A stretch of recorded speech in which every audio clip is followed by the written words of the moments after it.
come on down to Sally's. When you order the I'm a Loser burger and ask for cheese, we forget to put it on. Try the appetizers here at Sally's. Go for the What's the Point shrimp poppers. We have plenty of parking here at Sally's, but we tow everybody. Bring your suicidal depression down to Sally's. Meet somebody just as depressed as you and have so much joy in your life after you become friends, you make other people want to kill themselves.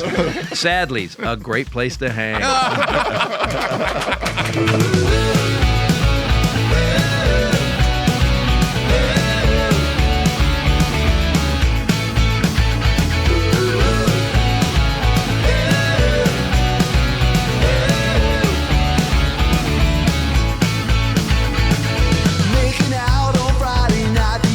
Hey guys, gals, and non-binary pals. Welcome to the X5 podcast. If you are a new viewer, please right now go and like and subscribe. All the stuff that every podcast tells you to do, it's so mundane, all this housework I have to do. Today we have, I'm joined with Jeff Allen. We have a couple of Instagram stars in here today. Officer Eudy. Social media stars. Oh, really? Yeah. TikTokers. Bad influencers is what we call them. We can do that. You That put some works. respect on my name. I worked hard for this shit. He said, you burn that hat before you talk to me again. Yeah. Officer Eudy's with us. Joined also by Goose. Again, 2 weeks in a row. This is what a blessing, you know? We won't let him go home. You said blessing with a weird look on your face. Like, are we not good or what? He's just back here to make it up to me from last week for making fun of me. He's making fun of his kidney why he's transplant. Oh, is that the one that has diabetes? Yeah. Wow. Remember when I said don't say nothing about it? You're not doing that right. Way to go, Eudy. But I'm the one. I'm the one that needs to get right with the Lord. Yeah, you do after that. And of course, we got our HMFIC Charlie Reese here today. Charlie! That's the only I shout out appreciate you're that. getting. That was great. Who was that? That was me. No. Definitely wasn't me. Our special guest today is Christopher Titus, legendary people? comics. Yeah. We're so happy that you made this drive to the gangbang house here. I got to be honest, man. When I get a call, but so you're going to be in Alabama. So some guy's going to pick you up, drive you into the woods 50 miles. And I'm like, have you guys watched my podcast? Am I getting killed? I'm gonna be like, You said something that offended yeah, somebody. exactly wrong. Hey, come on, get in the car. Let's go. No, it'll be great. It's a podcast. That's exactly how I said it when I got there too. in the woods. Waiting for them banjos to start playing. It does feel. Nah, you guys. It was really cool. So as I was coming out of the hotel, there was a F-150, and I thought these motherfuckers pick me up at F-150. I walk out. It's literally the nicest Mercedes I've ever seen in my life. I get in the car. I go, Charlie, are you a rapper? It was that out of control. Yes, I am. I was wondering about that. It's funny because he was sitting in his hotel going, God, what a fucking piece of shit car is this guy's with podcasts going to pick me up in today. You know, I already had the thing in my head. I was like, "Hey, we can take my rental. Why put miles on your car? It looks like it can't deal with much." And then you showed up in that Merc, and I was like, "All right, we're good." I don't know who these guys are, but I'm getting in the car. Yeah, you should have known about one thing about Charlie. He's a car nut. He's not going to be picking you up. we're. I just saw, man, car guys. It's funny because once we started, we literally 5 minutes into the conversation, I realized because here's how I am about of fame and being on anything. Some guys that you don't know are going to pick you up and just drive you somewhere that you don't know. And I'm like, all right.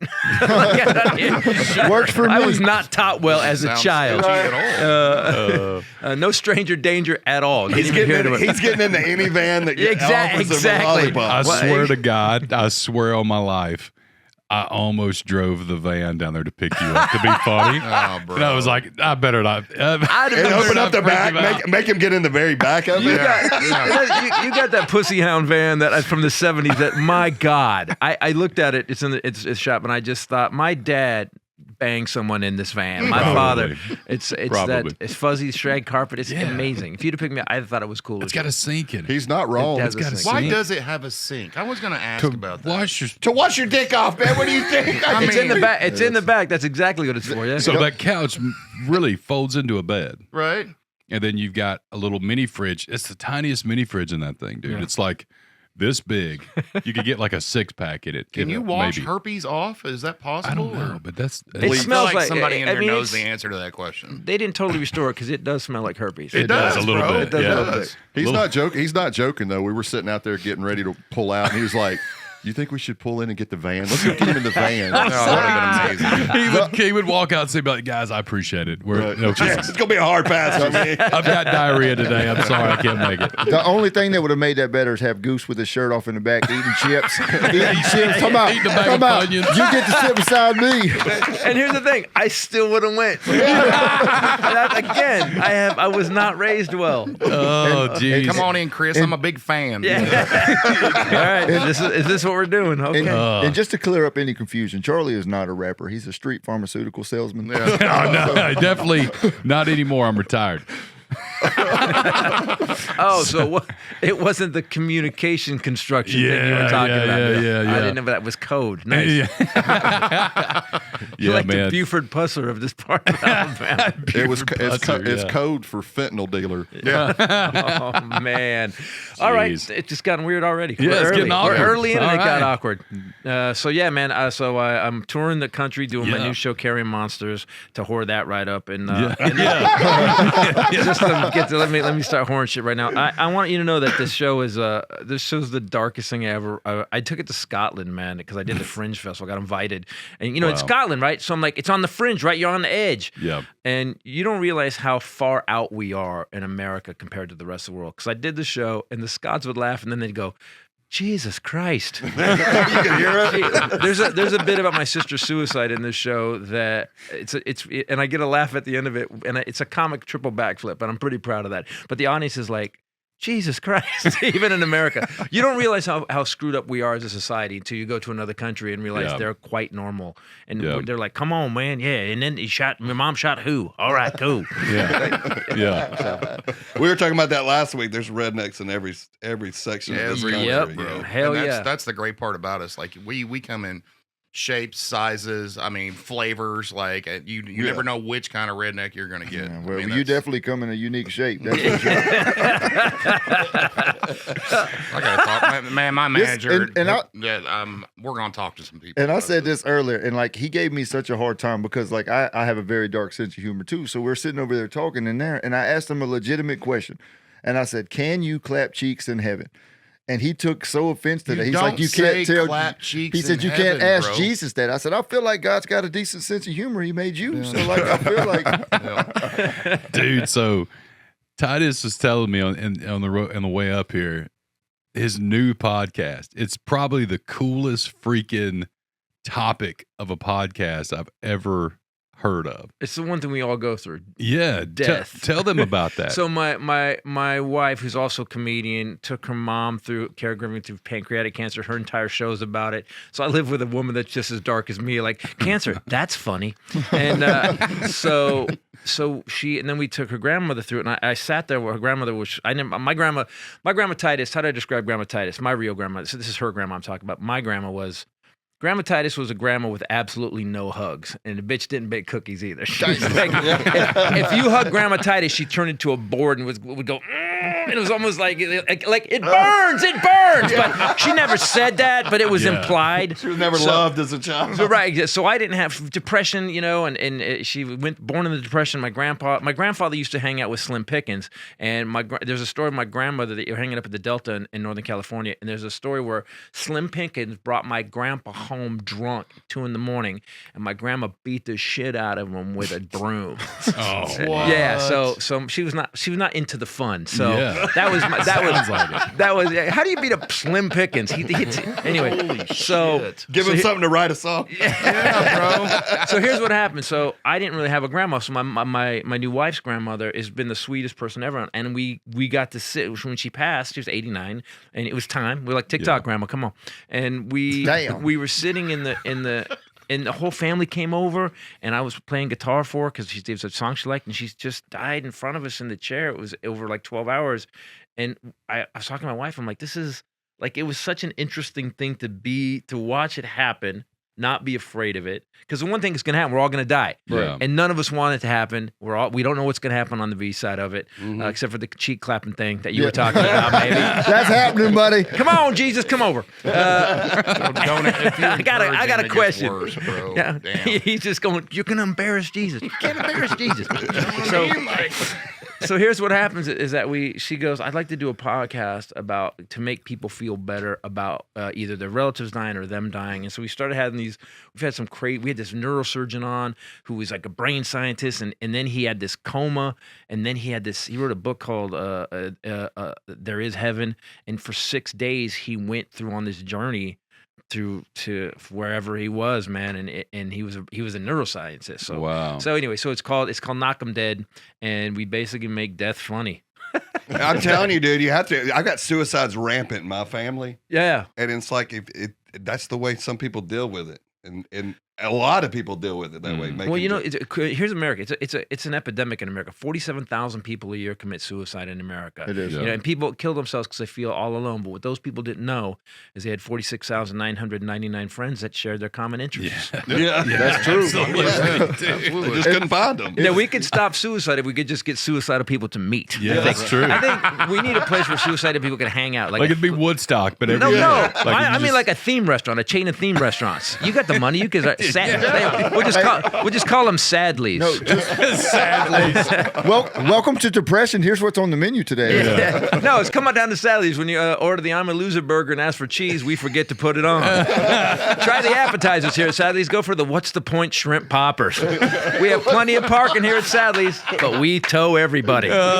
Bring your suicidal depression down to Sadlies. Meet somebody just as depressed as you and have so much joy in your life after you become friends, you make other people want to kill themselves.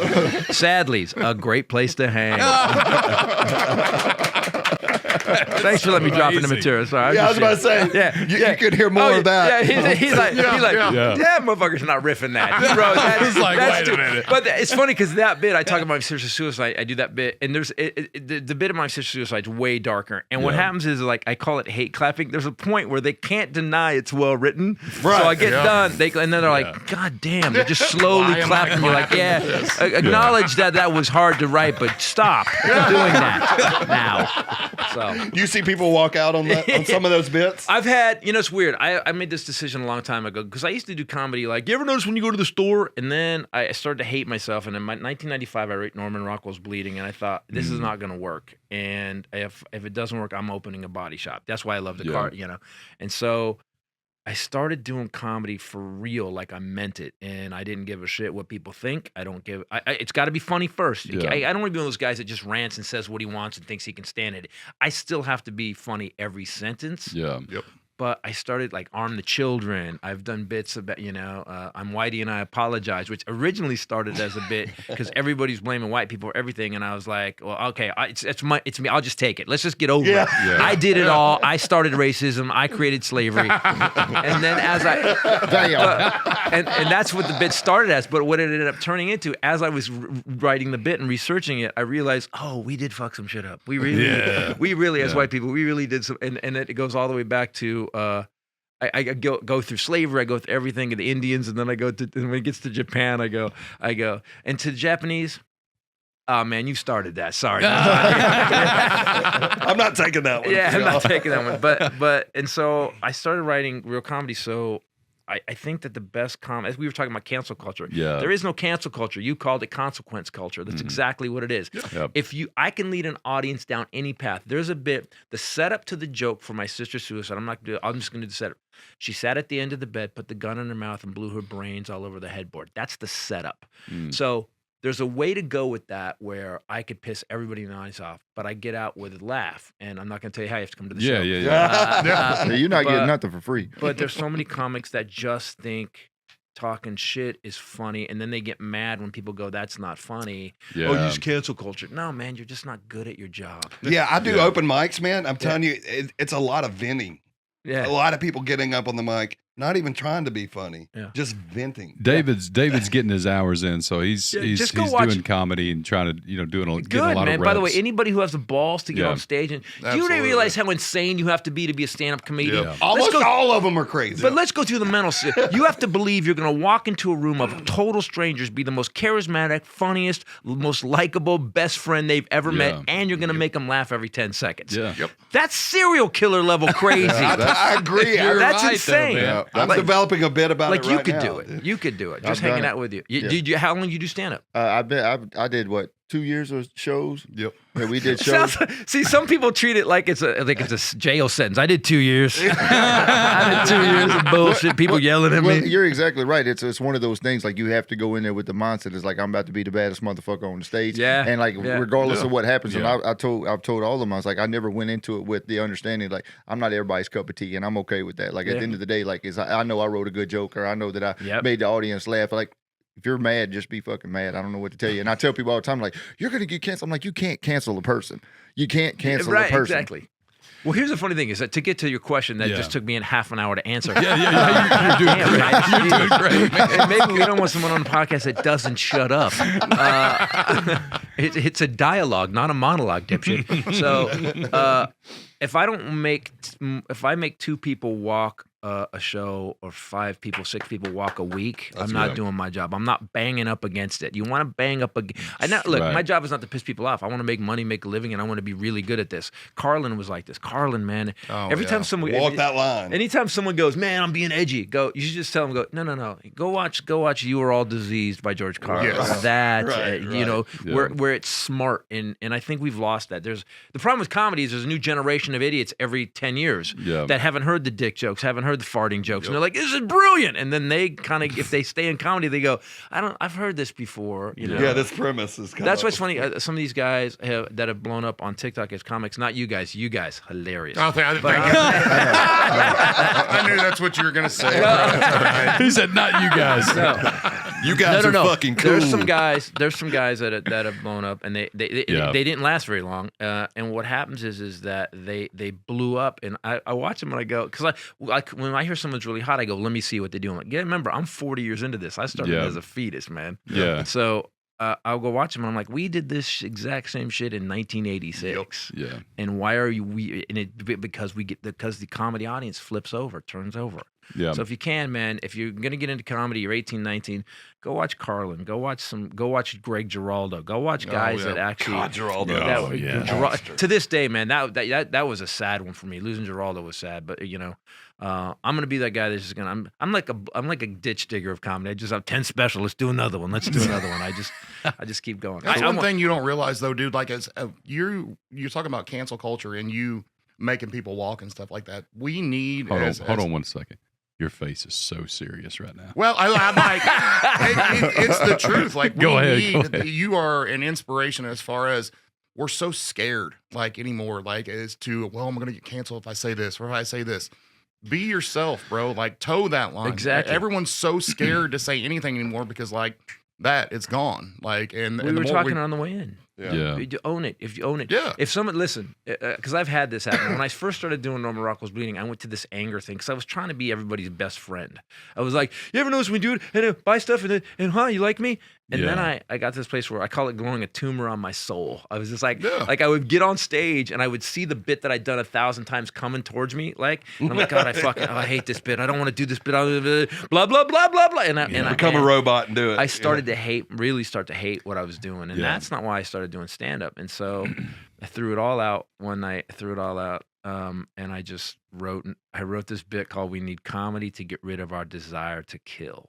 And I would walk on stage, instead of saying, "Hi, how you doing?" I would go, "Do you people even know why you're here tonight? It's because you like paying $4 for a beer? Is that why?" Yeah. No, you're here because comedy gets rid of our desire to kill. And the audience, after 5 guys in front of me had gone, "Hi, what's going on?" And I start like that, man, it galvanized the room. It went, and so it's a 3-minute piece of the worst day you can have. Yeah. And at the end, I'm stabbing my boss in the chest with a letter opener while he's ordering a new Mercedes, and I'm screaming, "I just need a good laugh." And I got aggressive. Why is everybody looking at me? But here's the problem with the bit. Yeah. The bit's funny all the way through it, but I'm screaming at the end of it. And I knew it was going to fail. And I did it one night at an open mic. The first time I did, I was so scared of doing the bit because it was so opposite what I was doing that I took a buddy from my acting class with me, and the audience went nuts. But I'm 3 minutes into the show and I got nothing else. Yeah. So I go, but you ever go to the store and buy stuff? And dude, the audience, it was like I had slapped them. They were like, "You suck." And it was dead silence for the next 7 minutes. Dead silence. Wow. And I realized something, man. Audiences, like you brought it up, as long as you're authentic and you own what you're doing, they can't argue with you. Like they don't have to like you. You said it perfectly. They don't have to like you, but it's when the comics go, I'm worried about being canceled. Well, then you're not really committed to your fucking art, are you? If you're worried about not saying what you want to say, then then you're not good enough for me to watch. 100%. Yeah. You know, like I'm writing a bit. I have a list in my phone of stuff I want to about it. Some of it scares me. I write it down, then 2 months later, I go like, I hope I don't lose my phone. what was I thinking about that? Yeah, Apple's gonna turn me off if I actually in notes. And I just think you have to. And again, I go back to Carlin or even Robin Williams, man. Go back to those guys who had no problem going deep into something, and that's what true stand-up comedy is. That's what true comedy is. Yes, true stand-up comedy. Yes. We did a show last year in West Virginia, and this is how I knew how sensitive we're. There was a lady, she was in a wheelchair. Well, I'm on stage and I'm doing the show, whatever, and in the middle of it, I see her. She got stuck on something, so I stopped. I was like, "Damn it, put it in reverse, Terry!" and like 75% of the crowd are screaming, and the other ones are like, Yeah, piece of shit. Yeah. And then I got so many emails after this, like, how do you sleep at night? I said, normally on my stomach with the fan on. I said, but in general, I can sleep on my back too. But you have to have that tough skin. And I tell people, I said, you want to know what you are when you become a comic, and I'm nowhere even close to the realm of what you are, what somebody else are, and I strive to be like that someday. I said, when you can stand on stage and it's dead silent because you just bombed a joke, I said, that's when you find out who you truly are. So because if you don't think that isn't a gut punch, when you tell a joke that you think is fucking great, and the crowd's like, yeah. okay. But then again, there's a point where, like, just hearing you just hanging out with you is like, there's a point when they're wrong. When did we become the society that you think that you get to judge what I do? Exactly. Listen, you don't have to like it. Don't come back and see me again. But you have the balls to email me or comment on some shit. Hey, you follow me. What are you talking about? Exactly. Like Bro, you don't oh get my to be gosh. mad. Maybe you don't need fans anymore. Not like you. No. Yeah. Lighten up, man. I mean, I like That's people true. that don't have a stick up. And their it's ass. even got us to the point, like, scared as far as cancel culture. I was going to a podcast, not this one, and I passed a cotton field, and look at his face. Like, Oh, in- here we go. Wait. No, I got excited. Terry, I was get the like, vote Eric, button ready, okay. and we're in Alabama, and he just brought up Cottonfield. Holy shit! I can't. I knew this was gonna happen. I passed the field, and instantly the first thought that went through my head was like, I can't be here right now. Isn't that illegal? Like, I'm so nervous. Like, no, bro, it's not illegal to grow cotton. Yeah, we know, like, that's- I mean, that shirt is not pre-Civil War that you're wearing. exactly. They've grown it since. Yeah. Like, why am I nervous? Because they're hey, there's Goose in a cotton field. Like, oh, great, thanks, guys. Yeah, no one gives a shit about you that much, or me. By the way, I did my last special, Zero Side Effects. I did a bit about it, and I was like, I died on a dental table. I died. I went to, I'm telling you, man. What? Check this. It's in my special. By the way, if you go to Christopher Titus TV to Horror More Shit, go ahead. Zero Side Effects is my latest special, and it's this beautiful theater. I have a production company. We shot it, and anyway, so I did that. I had dental surgery because, by the way, these teeth, these aren't mine. I mean, I own them now, but they're not mine. Yeah. No, You finally got him paid off. Yeah, dude, but I had when I was born, my teeth were just all over the place, man. Nothing was on the same plane. When I smiled as a small child, this is one of my favorite jokes. When I smiled as a small child, it looked like a bunch of people trying to escape a nightclub fire. Pull it up, Dustin. Pull it up, Dustin. Let's get a picture of him. There's an old picture of you. So what happened was I was getting all this dental work done, and I'd broken a beer bottle off in high school when I was 17. I was like, I was that guy. I was the guy who my friends growing up would give me extra alcohol just to see what I was going to change into. yeah. I was that guy. I was not the cool guy. I was the guy. I fell into a bonfire. And I still got Fell scars. into a Oh yeah, bonfire. Holy crap. I'm supposed to end up a stand-up comedian. So I broke a bottle off 2 years ago. And I didn't do anything about it. My dental work was not in my family, plan for my dad. Sure. And so years later, I had to get my teeth replaced, and they had to drill into my jaw. Mhm. And so I'm on the table, and the dentist pulls this tooth. Do you guys know what your molar looks like? Yeah. Oh, yeah. Yeah, on the back in your mouth, it looks like a little thing this big. When he Yeah. pulled a coffee can out of my face, Yeah. and he's showing it to me, and so, but then he starts digging around, and my ear goes, and I go, I can hear something in my ear, and he goes, "This is a guy's from he's from South Africa, Dennis. This guy's world renowned." And he goes, "Oh, there's a nerve in the hole that goes right through there. I'm probably hitting it." And I was like, "Probably? Wait, probably? No, my ego." So he cranks the nitrous up higher, and I have because both my parents are raging alcoholics, I have a really high tolerance for things genetically.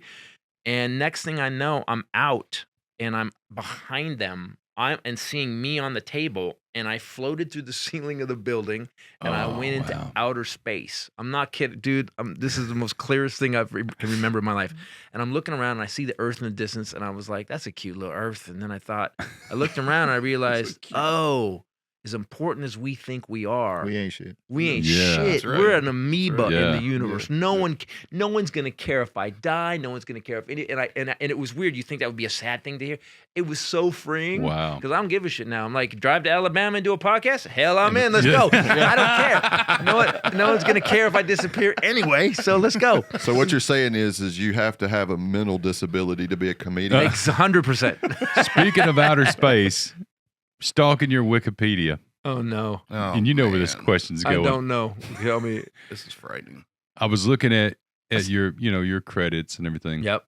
Okay. Were you in Killer Clowns from Outer Space? You don't remember seeing him in that? Why do you guys keep Yes. why is Why can't I get out of my box? Does everybody know that this is the worst? Like, I had no acting experience, worst job ever. It's your bad tattoo. Bring that up. No, I had like. Christopher Titus, Killer Clowns. from Here's the Outer weird Space. thing. Oh my God, bro! I thought that was Phil Donahue's kid. Phil Donahue. I'm gonna. Sally Jesse Raphael. Yeah, looked it's really Sally good. Jesse Raphael. It's not Phil Donahue. That's a better call. Bro, those are Jeffrey Dahmer's glasses too. Do you see that? I'm not gonna lie to you. Look at him, dude. You want to hear the funny thing about this? So in the movie, I had like four lines, and You had made it they at that point, they right? Yeah, exactly. Nobody could tell you shit. They cut two of them. They cut two of the lines, and then I got my TV show. And when I saw the DVD release, all four lines were back in. They're like, Christopher Titus is in this too. Yeah. And I was, oh my Dude, God. that's so was that your when, was when like your people bring first, this, by the way, when people bring the DVDs to have me Yeah. sign these at shows, Yeah. I write "fuck you" on them and then sign it.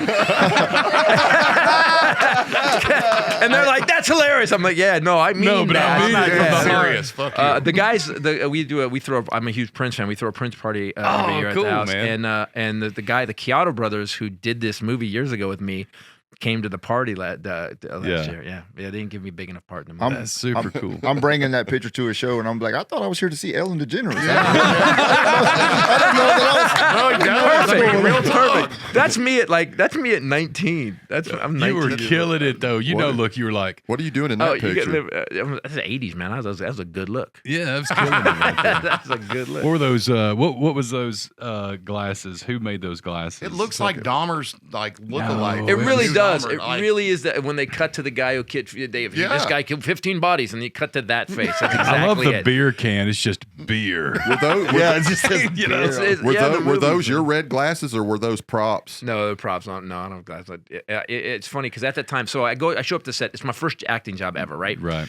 I get the job, and I'm sitting with these group of people on and they're all talking about all these movies they did. Oh man, they're big movies. Yeah. You know, I was Raging Bull and this, and I'm like, wow, how are you guys all? And there's like 15 of them. They're all in this movie. I go, what did you do in the movie? Because I'm a dumbass. And he goes, oh, I was an extra. And I was like, oh. And I got up and I walked away from them. I was like, you know what? Because I had lines. I'm going to be carrying the beer. And have you seen the glasses? Hey, I dropped my side card. Have y'all seen it? Exactly.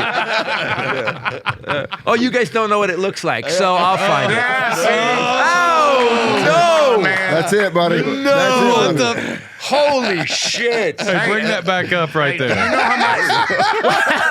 Who the hell was on costumes in this movie? And look at the hair. The hair's fucking identical. Oh, jeez. and yet I didn't get the call when the casting came. Fun fact, he was making that beer for somebody. Does this rag smell like Dude, and I'm chloroform? telling you right now, that dude got laid so hard by that Dahmer bit. Everybody's like, why are you idolizing him? Like, There is like comments everywhere. He's so sexy. Yeah, he also killed and ate people. Like it's insane. Yeah, it's Yeah, but there's a lot of we've all dated women. There's Oh, women that are like, I know, but they just didn't understand him. That's the one. his heart. He Here, I was can't get nobody to misunderstood. love me, and them motherfuckers in prison got pen pal ladies to just send them money. Like, you can see anything you want to. Charles Manson got how many? Yeah. proposals? Oh, dude, it was the insane. Menendez brothers. Yeah. Yeah. They shot their Oh, parents and the- blew their heads off, and they're like, yeah, but Bro, that is but so with very me, accurate. with me, The it'd be night, better. the Night Stalker, And they're that still guy doing- you know, got that guy, mad letters. Ramirez. Yeah, Ramirez got mad letters from chicks. It's like, are you fucking crazy? He's gonna kill you. Yeah. What's the other one that was like a pretty motherfucker? Ted Bundy. Yeah, Ted Bundy. Ted Good Bundy, Lord, yeah. Jews, they went nuts for Ted. They had they were Aren't you throwing glad things- you're being associated with all these people, all these serial killers? Bro, I didn't mean by to the way, bring you it could up, probably like- bring up Bundy too with the glasses on. You'd be like, yeah, Titus, yeah, this. And by the way, maybe it's going to help me in casting in the future. They'll be Yeah, like, hey, yeah, let's yeah. get Titus They're like, in wait a because no, second. he's definitely got the vibe. I think you now look like Bill Burr with hair. Yeah. Do you ever get that now? Bill, yeah, I did get that, and we had kind of a. I started a lot earlier than Bill, but yeah, Bill, I get that a lot. Bill, somebody keeps. In fact, one time Bill did a very funny video. He's coming out of something, and they go Christopher Titus, and he's like, yeah, and he goes, yeah, and he starts talking shit, and then he just walks away. He never told him it was Bill Burr. That was well before he was Bill Burr. Yeah. Right. I don't know, Bill Burr. I don't see it. I don't think Titus looks I like. did, well, maybe it's Bill 'cause Burr of- looks like he would. from the side he does. I don't That's know. where He's- I'm looking at He's him. got a It's distinct just white look. guy, just skinny yeah. white guy. Yeah. Hey, put up Dahmer's side view. Let's see. Let's do the comparison. Hey, let's just keep beating the In fuck out of this dead profile. horse we've been talking about. Well, I just don't want to get should've never brought it investigated up. now. Like if there's some murders that haven't been Yeah, solved, dude. they go, "Hey, this is way too close." Soon as There's you literally, if there was a sketch, they would have attacked. There you go. That's better. That's kind of scary too, though. That screams white band. No, I don't see it. No, dude, there's no way. Yeah, his Thank you. I am my own person. You guys are equally as angry, but I mean, as far as looks, no, I don't get it. My anger is based on what's happening. Bill's anger is from his soul. I'm just, I'll tell you- you are not kidding at all. I'm telling you That's one thing. very That is true. my new Tinder profile right there, buddy. I tell you what, man. You so, can take this picture down anytime. Dustin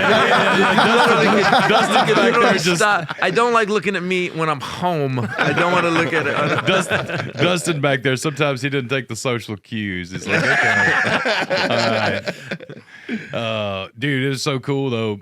Riding up here, we bonded a lot because you going back to the previous conversation talking about like if your comedy didn't work out, you're like, fuck it, I'm gonna start a body shop. Body or shop, whatever. yeah.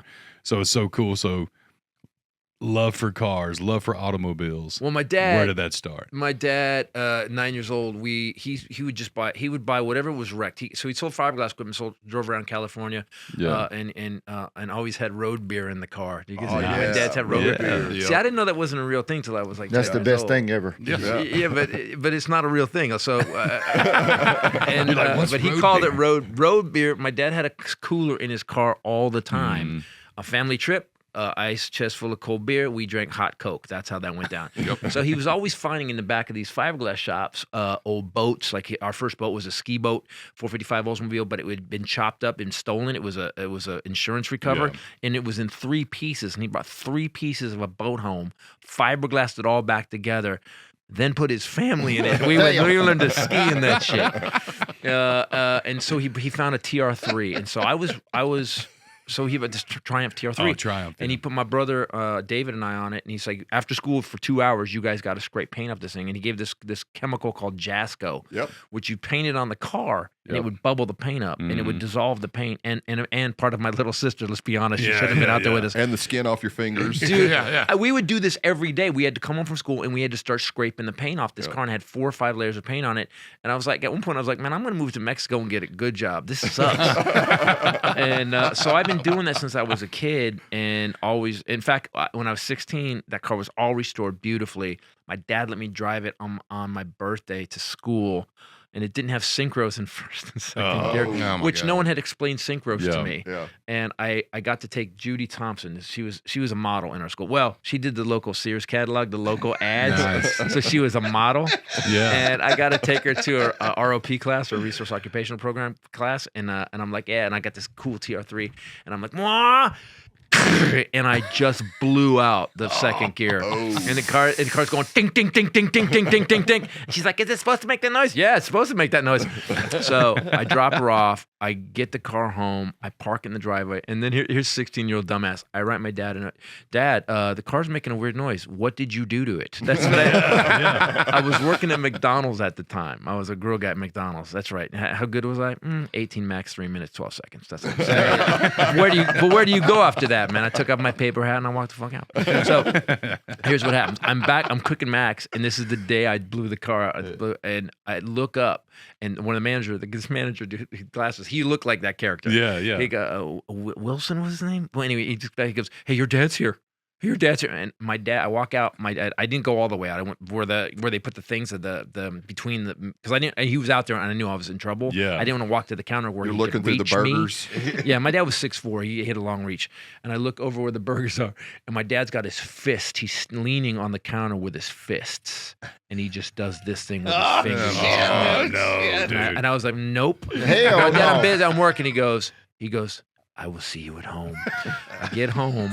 No, you won't, because I'm never coming back. No, my dad. You don't understand. My dad and I got in fist fights. We had fists like the stuff I talk about on the show all happened. I've had a joke so people don't cry. That's why I write the shows all right. And so I thought we're gonna fight when we get home. And I got home and he was so mad he couldn't hit me. And he goes, I worked on that car my whole life. And I was like, I worked on that car your whole life. And he's like, you're gonna take the transmission out. You're gonna buy a new one.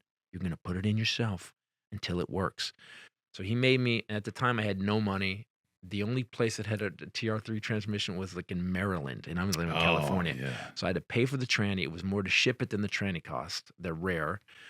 He then made me pull the transmission on myself. I put it, because I didn't know what I was doing, I put it in 3 times. Yeah. And I finally got the car running, and he's like, what are you going to do next time? I go, drive better.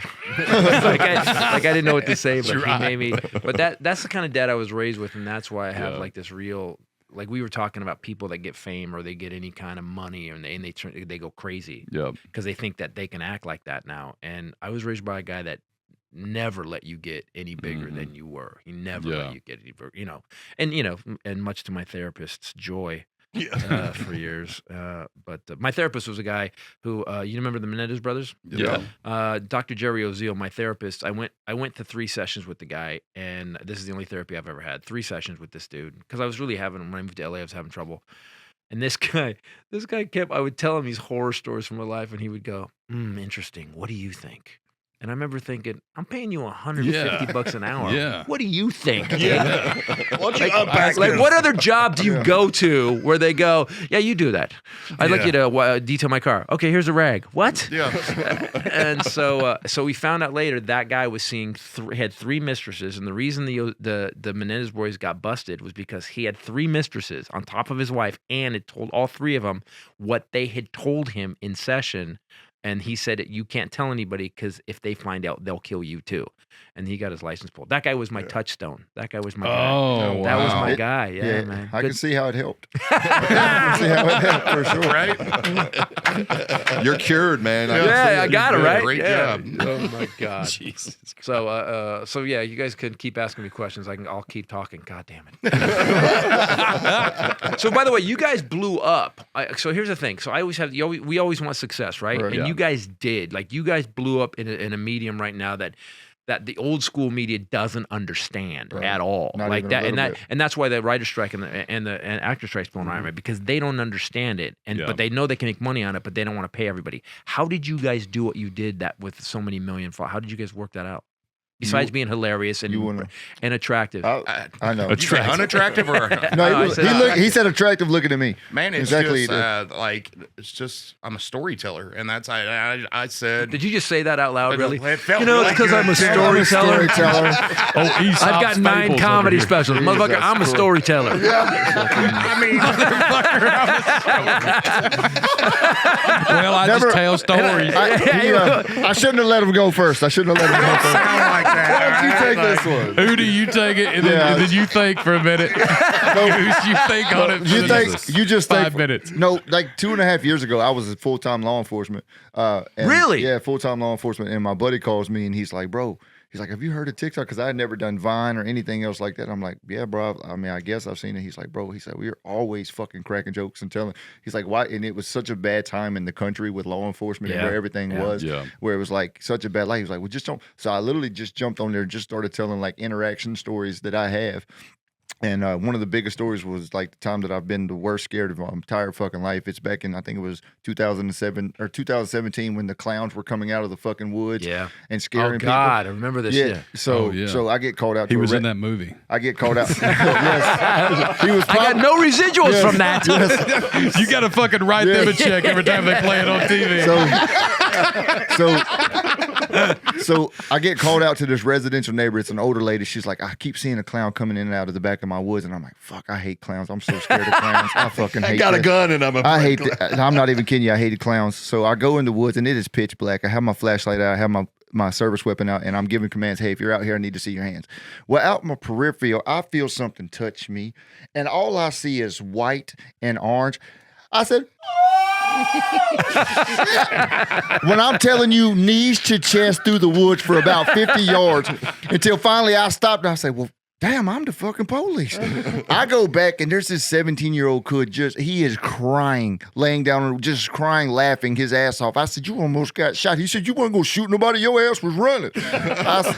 But no, I just started telling like law enforcement stories, like little fun things that I had been to. And it just kind of took off. And then, luckily I was blessed. My daughter, I call her my little miniature Jeffrey Dahmer, because she's fucking psycho. So it just kind of took off us. And, in the words of Goose, I'm a storyteller. Yeah, that's what he just said. I just said it real arrogantly. Like, I'm a storyteller. What would have happened if behind you, when you just heard hunka, hunka, hunka, hunka? You just kept going. I got a bad heart. I've had 2 open heart surgeries. That some bitch would have beat until I'm dead. I don't know what to tell you. Oh, man. You know what's crazy, though? I remember that shit. Like, how wild is it that was a fucking thing for a little while? But that's why the rest of the world thinks we're nuts. Man. And we were in Scotland, they thought we were fucking nuts because we do shit like this all the time. We're redneck as shit out here, though. People are fucking stupid. I fucking hope I see a clown. I'm like, hell yeah. Like, people know better than I'm not gonna lie here. to you. I pulled into the town where the Airbnb was. Yeah. Like, I've never seen a city shut down at 10 o'clock at night. I was waiting for the burning crosses and fucking people in white hoods to start climbing. I was like, where in the fuck am I at right nervous, now? Bro. The Ku Klux Klan billboard, No, hey, y'all are safe. Yeah, You're safe. You're great. You're good. I don't feel that way. Are you sure? Goose, what about man, you, man? You guys fit right well, in. I'm a the one who's in storyteller, so trouble. Tell us a story. that's it, bro. I mean, man. that's the thing. Like, I feel like sometimes comedians look at us and they're like, you motherfuckers don't know what it's like. Because we don't, man. Like, to go play bars and get booed off a stage or something like that. Like, if we do a show, it's people that love us that are coming to it and watch us every day. So I can literally get up there and eat shit and not know what it's like to have to go through the trials and tribulations and shit like that you guys have man, you gone didn't have to through. kiss my ass. I'm just saying. I mean, all I asked was, how did you get popular? Bro, Dude, you have done nothing but circle jerk since I've been here. Look, man. I'm fangirling. What do you want from me, bro? Look, Right? Like, you don't have to put the whole microphone in your mouth. No, but the thing is that it is. Here's the thing. So it happened, and all these people, and here's where that what you just said shows up. So all these guys who had 15 million followers, comedy clubs who just don't. I mean, at the end of the day, comedy clubs, they want to sell booze and potato skins filled with cheese. That's what they want to do. Tickets. So what they would do was they started doing Wednesdays and Thursdays where we'd bring in some of these YouTube people and the TikTok people. And they would sell out 2 shows, 14-year-old girls and their moms. And then, and I would go and I go, well, what was the act like? And one of the guys, Tony Baldino, whose godfather was Sam Giancana. He's not connected. And he's not. Just for the record. He goes, this fucking guy comes in a panda suit, puts on some hip hop music, dances for 10 minutes, and then signed autographs for 2.5 hours. So you guys, though, seem like I would go see your show. But you guys have both been just hanging out with you guys. You've been funny after okay, I'll go see what they do. Right. And I hear the rumor is you're a storyteller. Yeah. I don't like to brag or anything. But. Actually, Goose wears a giraffe outfit. Well, the thing is, they never had to feel the sting of a bomb.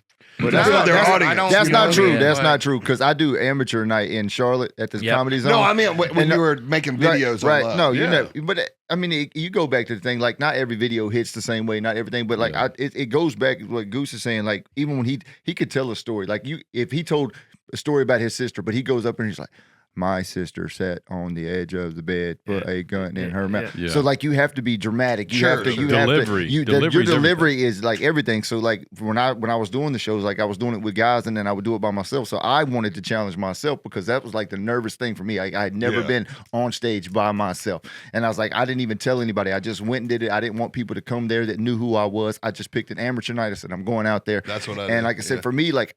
I have never, and I've Googled it and I've YouTubed it, and I know it's super important, and I've reached out to several people. Like, I have never been good at writing as far as where it comes to the jokes. Like, I am very good at like talking about my trauma from my kids, making jokes out of it, doing things like that.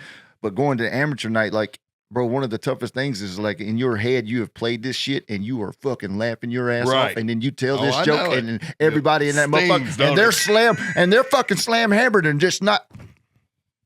Yeah. You Well- pause for the laugh, and it's Well, not a there. lot of that, like, so David will send me his sets. Like, he'll record his sets, and he really is getting, like, I'm very proud of him. Like, he's, Do you write? yeah. Good. I just He's- like You have to write. I just write garbage, and I find just a I'll give you a crumb in it. tip on. I'll give you a tip on writing. He's Please do. really, Please do. he's got, I mean, just in the short amount of time, he really is honing his act. But he's open mics around here, though, is very limited, as you could imagine. Yeah. And it's just a bunch of other comedians there. Yeah, they'll Maybe they don't three. give a That's shit. the worst. Yeah, That's dude. the 'Cause worst. they're Once- not listening. No, and they're over there like, well, you can build. There's some places like when I started in San Francisco, there was really like a camaraderie about it. We all knew that it was all tough and stuff. But writing's really important because you can actually, once you get decent at it, it's hard to sit down and write, man. But you have to get. But here's the problem with writing. All comedians. You're in a room by yourself. You sit down, you start writing something that you think's funny. You realize in 3 lines that it's not funny, and you start getting mad. Well, you're in a room by yourself. Yes. Why are you fucking mad? Yeah. Give your go through that. Okay, so I'm gonna give you. This is the key. Give yourself permission to not be funny. You're in a room by yourself. No one's ever gonna hear it. What I do is this. And I've told this before. Because, by the way, some guys don't. So I asked Bill Burr years ago, I forget what special I was doing. We were about to film it, maybe Born with a Defect. And I said, would you come down to this club at Flappers in LA? I go, would you come watch it? And he goes, yeah. So he comes down. And in the back room, I got my computer open, and I write every joke space. For like the Bruce Springsteen story I did is 28 minutes long, and it's like that. And Bill just looks at me and he goes, you write this shit down? I go, don't you? He goes, nah, I just eventually get to it. Oh, wow. But that takes a lot longer. I find I've done, this is my 10th comedy special, Carrying Monsters. So I found that I need to write it down so I know, because I can get the joke faster. You know, comedy's just a hard right turn. Here's the idea, bam, a total right turn. But so give yourself permission not to be funny. Let's say you want to tell a story about the clown story, right? I would write down, starting from being a police officer, I would write down every detail of that story, and don't write any jokes. Just write what exactly happened. Okay. I started running like crazy. Let's say you have 30 things at the end, right? So you have these 30 facts with a space between them, and that's the story. The reason it's funny is because you went back and the kids laughing. By the way, didn't you? You had to be laughing. Oh, I was mad, but like I was aggravated. You knew. Yes, I was, because I felt like a dumbass. I'm like, this woman called you to protect her, and your dumbass is running through the woods scared. And I have a weapon, and you're laughing. Yes, yes. That's awesome. So then what I do is I go back, and now it's 30 things. You're like, I got to write 30 jokes now. Again, you're in a room by yourself, but you're stressed out that you haven't been funny yet. But no one gives a shit. You're in a room by yourself. Then I take the first thing, and I just write a punchline for that one sentence. Here's how I try to write. Every sentence needs a punchline. Now, I have some comedians that have called me out on that and said that's bullshit. And then they came see my show. Andrew Rivers is a great comedian, friend of mine, and I've been helping him since he was 16. And he goes, "You said that. I heard you say that on a podcast." And he goes, "And I went and saw it. I went and watched your specials, and fuck, you do it. Every sentence needs a punchline. So once you do that, you have this structure, right? Listen, he's going to do what he does. You're going to listen. Fuck that guy. No, he's just not. He's nodding. I do what I do. This is what I do. But if you do that, what ends up happening is you have 30 jokes. Now they're all not going to work, but you'll have this structure where you can make it work. And then what he said is real important. You gotta rehearse that 15 times before you go anywhere. Out loud. Out loud, yeah. That's what I can. And don't look in a mirror because you're gonna start checking yourself Hell and seeing no, what no. you're doing. And Yeah. if you start doing like, I feel like a if I put crazy my per- arm here, what? I feel like a crazy person doing that. Like going down there and doing my set in front of a wall and just walking around and doing my set. That's exactly how you got to do it. How do you think there's a great example of this? George Carlin did a song, bit called "Modern Man." He opens one of his last specials. He opens with it. It's a 4-minute rant that you have to watch because I watched it. I remember thinking how brilliant it was, and then I thought, oh shit, he had to remember that. It's all these phrases, Yeah.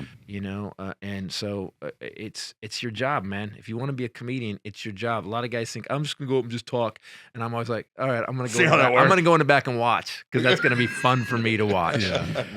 It's a fucking job. It's a fucking craft. It's a fucking art. And sorry to say fuck so much, but when people talk about comedy, like I just get up and riff, I'm like, okay. There's very Yeah. few guys that are good at that. I think Chappelle's really good at it. Yeah, he's Yeah. super good. But he'll also Dave is what you He'll said go about up to a Titus, club for 4 hours and just and rant. not be funny. And not be yeah. funny. Right. He but he'll make his point. Oh, yeah, I for mean, sure. and I think the only sin in comedy is to not be compelling.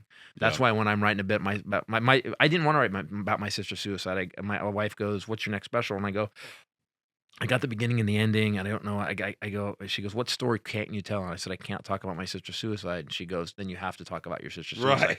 And that was like a challenge. That's for my wife. So I'm like, I will show you. Yeah. See, I'll talk about it. I'm an old soul, so like one of my favorite comedies back in the day was Red Skelton. Yeah, I love brilliant. Red Skelton. Like he was brilliant. And then Richard Pryor, like favorite, yeah. Richard Pryor would like he did not give a fuck. You And- know the story about Pryor though? Mm-mm. Pryor was Cosby. Ever seen that clip Yeah. he did on Ed Sullivan? Yeah, he was He's clean. reading a newspaper. He was clean. Cosby. Yeah. He was trying to be Cosby. Was he? Yeah. Oh wow. And then he went to Vegas, and he's in the middle of his set in Vegas one night. He was getting booked for bands and stuff because he was that clean and and he'd been on Ed, and he just stopped in the middle of his set and goes, "Fuck this," and he walked off, and he disappeared. Wow. He went to Northern California. He started working in Oakland. Grew out his afro, started doing anything he wanted to do on stage, and then he went back to LA after about 2 years and was Richard Pryor. Yeah. But he's the guy I think. Lenny Bruce too, but Lenny Bruce wasn't as funny. Pryor knew how to make. When I first saw the Long Beach special, me and Jim Brewer one time were on the road together, and we rented every Richard Pryor VHS. Look at what that. Yeah, Google that, kids. Yeah. Google Children. that. And we would just sit in the condo every night and we watch Pryor. And at one point, there's a bit he does in his Long Beach special about his heart attack, where he's going, "I'm sorry, God, and you weren't saying that when you eating all that pork, motherfucker." And he's going through his heart attack, and it was a moment I was like, he's actually doing a bit about him almost dying, and Yeah. it's It's me funny. and Jim Brewer, two comedians, are crying laughing at it. And so that's what you have to do. You have to dude, here's the thing, go where you're scared. That's the best advice for a comedian. Wow. If you don't want to, if there's something, I can't make that funny, then you better start mining that. Get the pickaxe out and start looking for that vein, man. Sorry. And welcome to Comedy Seminar with Christopher What a Titus. line. Hi. I was going to ask you, what is it like having a wife that does comedy? Is Yeah, it what is that? competitive? Oh man, we can turn the mics off, right? Right. Yeah, we can cut this out. We can edit this out. Don't worry about it. She didn't do comedy first. She worked comedy clubs, and so she'd been around it for 6 years. And then we met after my divorce. I'm saying that for court. And Smart man. thank you, man. See, I laugh right there. Made a note. No, I heard the witness say that he hadn't seen her before. And she started giving me. We moved out. She moved to LA, and she started giving me jokes. I was working on Love Is Evil at the time because it was really happening. It was in the middle of it happening, and she starts giving me jokes. I was telling her in the car, and they were better than some of the jokes I could write. She's got 2 college degrees, wicked smart, and I was like, "Hey, stop! don't look. I'll write my own. I'm keeping that because it's really Yeah. funny. But That was a good thank you, but I'm gonna write. And then she kept doing it, and I said, her name's Rachel Bradley, very funny. Her special Alpha Chick is out on right. If I can hold one more thing for her, No, that's great. and so Shameless I plug. took her on the road, and look, man, as you can tell the way I talk about stand up, I love stand up. I never Yeah. stopped doing stand up, even on my TV show, because Damon Wayans told me years ago. He said I did a show with Damon Wayans, and he said, "Don't stop doing stand up." He goes, "Eddie stopped, and he'll never get it back." So I always swore I'd never be actor meat. Mhm. You know, I'll be podcast meat all day, but Yeah, actor yeah. meat, I'm not going to do. You know why? Because look now, all these guys that stopped stand up and they became writers, Yeah. and they're on sitcoms and they stop. They're done right now. Until this strike is over, they can't make a dime. That's true. So I can go back. Look, if I'm dying, I can walk into any bar and make enough money to buy a sandwich. Yeah. You know, Mhm. Or, That's true. you That's know, true. And my agent gets 10%. Yeah. That's Rachel right there. That's Rachel. Plus Yeah, your man. plus Well, your you outkicked your coverage there. You did Yeah. good for yourself Yeah. there, man. So Oh, she's, dude, I'm she's so far out of my league with this one. Don't let her go to the eye doctor, dude. You'll be out of it. You'll be gone. she's with you she's with you tonight, isn't she? No, she didn't come this. She didn't come this time. She's actually doesn't like to go on the road as much as I do. So she didn't make Alabama. Gotcha. Chris Yeah, Hobby's that wasn't opening really up. high up Is on it? her thing. She wasn't like Alabama. Can't wait. Yes. Yeah. Sorry. I'm here. you are a great storyteller. Thank you, man. You can have that, by the way. I'll let you have it. I'm obsessed with comedy too. I'm sorry, dude. man. It just feels like great guys are great guys, and great. You ever that one dude where you could like the one guy who couldn't sit in a room with us, and we talk shit like that, and he Yeah. would get mad. Oh, yeah. Isn't it funny how fast that guy gets edited? Yeah. Oh God, out. guy's He's just out of there. gone. You gotta have Blip. thick skin, man. Yeah, You man. gotta have thick skin. That guy's just like, Oh, So- you're God. like, so- hey, is Philip coming? Nah, we didn't Nah, invite he's- Philip. Nah. Philip didn't make we, Why? we didn't Because we didn't, hurt his feelings last We told him time. it's tomorrow. Goose actually. definitely has thick We skin. told him it's tomorrow. We told him it was 1 o'clock on Friday. yeah. Yeah, I've been playing music for 25 years and I quit to do comedy. I quit music. I paid for my house playing drums and I quit to do comedy. So, Yeah. So I'm he's got- obsessed with it. Dude. Hopefully, he's a better comedian than he was a drummer. Yeah, I'm gonna die trying. I would rather try this and fail than just have to live with the fact that I never went out there and tried. But that's the key, man. It's got to burn in you. People, all the stuff you were saying that's hard to deal with, it's got to fucking burn in you, man. You got to be like, no, I got to get on that stage and talk about Oh, it. I Those want people it don't more. like you, though. Yeah. No, they will eventually. Yeah. Well, yeah. the good thing about David, and I've known him for a while, is he's a very self-deprecating person. Yeah. So he's got thick skin. So him being able to go up there and do it, and then not getting a laugh, if that happens, he can. That's he the can hump I'm take getting it. over Yeah, with. but I well, knew the especially thick- doing open mics in a Just room full of comics. nothing but comics. Yeah, but I Yeah. knew the thick You know? skin thing with the haircut. I was like, this. Ah! That's true. In Alabama, dude, Yeah, man. respect. I'm going to tell you what's harder than all that. Have you ever gotten a comment where it said "not funny" unfollowed? That hurts. Oh, That My hurts. soul, bro. Like, and they unfo- announce it every time. I unfollow, and you get messages like that. I'm not following. I guess that's similar to somebody getting up and Shit. walking out of a comedy show. Yeah, but not even though. But like you've been following. It's like, Not even I don't give a close. shit. Like I, honestly, like so we did an Armageddon update, and whatever you believe politically, I Yeah. go after shit pretty hard on that. And sometimes, man, there'll be these crazy rants, and I'll look, and the guy's been following me for like, did you not know I did this? yeah. Like you've been Yeah. on a subscriber for 2 years. I didn't change. Yeah. You know, and I think that's the key. We were talking on the way up too. What bothers me about when a comedian changes his thing to fit a trend or a fad, you lose me. We were talking about Carlin and Pryor never changed. Never once. Even No. when Pryor was in his wheelchair. And that's why I He- loved him so he much. still talks shit. It was great. And that's all I'm going to do is talk shit. So, Yeah, so like your act, like you said, it's storytelling. I mean, that's a good way to put it. It's a journey. So, I guess my question. If anyone ever said that, Just give me you know, a time Hold on, frame. by the way, wait. if I ever saw a review that said Titus takes you on a journey, oh, shut the fuck up. Shut up. Just shut Oh, up. Paul Harvey over here. Yeah, exactly. And that's I don't the take rest you on a of the journey. I make story. you laugh every 10 seconds. That's We're true. good. That's true. Yeah, but That's true. but it's always funny when someone tries to make it bigger than it is. Look, man, Yeah. there's bonuses on it. I call it the bonus. Sometimes people I have a bunch of I have thousands of emails where like, dude, Norman Rockwell's bleeding made me made me not kill myself. I have. Love is Evil. I was going to take my own life because my wife had left me, and I watched that special, and I realized that love can happen again. There's a bonus. Like 100%. Carlin made people smart. Like there's stuff that I remember Carlin, there was stuff that he came up against what I believed at times. Yeah. Where I was like, and by the end, I was like, oh, shit, I never thought of it like that. That's the bonus. But your only job is to make them laugh. That's your fucking job. Anybody who makes it more than that is like, just shut up. Yeah.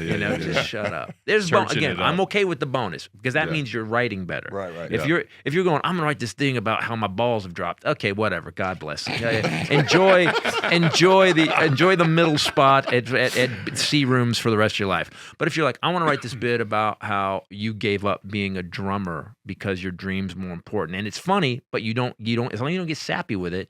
That's like my sister's suicide bit. There's 3 jokes about her suicide that people are just looking at me like, I can't believe. Half the crowd is pissed, half the crowd's laughing, but they're laughing like, and that's the perfect joke for me. And that's a perfect joke. It's right on the ragged edge where people are like, this could go badly. Well, you're not supposed to laugh about stuff like that. That's Well, no, that's tension and release. That's what I'm talking. That's what I'm talking about. And we're No, that's regionally where we are now. But that's the norm. People don't think you should laugh about. I'm not saying you shouldn't. I'm saying people say you don't think my you should. wife wanted to crawl under her fucking chair about a month ago. So we went up and we were with Bert Kreischer and Mark Normand and all those guys, right? Yeah. And so Oh, you went to that show? Yeah. How was it? I was fucking fantastic. Well, we had Fully loaded Big tour. J on the pod. Yeah, Right. And so anyway, and they were great guys after the show. We hung out, great people. But Mark Norman, so we're in this amphitheater in Huntsville. It's called the Orion. Yep. Great place. I don't know what capacity is there. It's probably I think it's 8,000. is something like this. So packed out. So Mark Norman is in there and he's doing his whole bit. And he's doing his bit about the Victoria's Secret model with Down syndrome. Yeah. Have you ever seen his No, bit? but the premise has me interested. It's fucking fantastic. I like where it's going. Yeah. So he's telling this joke and he's like, whatever. And it gets to the punchline and he gets to the turnaround part of the joke. I'm fucking dying. Me and like 3 other people though in the whole amphitheater. Oh no. I'm like, bah! I'm belly laughing. Yeah. I'm My right next wife's to like, you. shut the fuck. Like, because everybody else is going, Uh-uh. that's not, it's regionally like we're in the Bible Belt. And so people, how we're raised, you don't make fun of this or that or, Fuck that. dude, I thought it was hilarious. Yeah, no, in the Bible Belt where the Klan started. Yeah, I told you I was I waiting really for get one. that. I get the weird dichotomy you guys live in.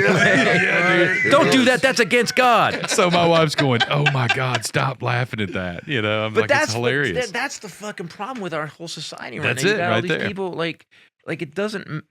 And Mark Norman's brilliant at some Yes, of the he guys is. that are great at it prior, guys that can drag you through a dark Yeah. place, Yep. and you're like, okay, listen, what you can't do, and I've seen comics try this. They think they're cool, but I'm gonna just leave them in the darkness and walk off. I've seen that happen too, and that's not your job. Nah, your job you're is to right. make them laugh. They should end happy. They should get. But you can go. Look, I'll bring it through a dark tunnel to get to the light. I'm fine with that. Dude, Again, Mark- I made it serious again. God, Titus, shut up. Dude, at the end of the day, this is the simple part of it. Laughter is medicine. Yeah. At the end of the fucking day. So scientifically proven. Yeah, endorphins created. Yeah. Yes, absolutely. So you're exactly right. It also sells chili fries. So Yeah, which is awesome. That's and true. booze. It does. Booze It and does. chili And- fries. yeah, Right? and have- tequila. They have killer nachos at the Stardome. That's what I'm saying. Dude, how cool is fucking Bruce? Bruce Ayers is one of the nicest, most Great guy, smartest guys. all old school, Handsome. Too. Knows Look, where some of the bodies are buried. Yeah. He's everything, man. He's everything.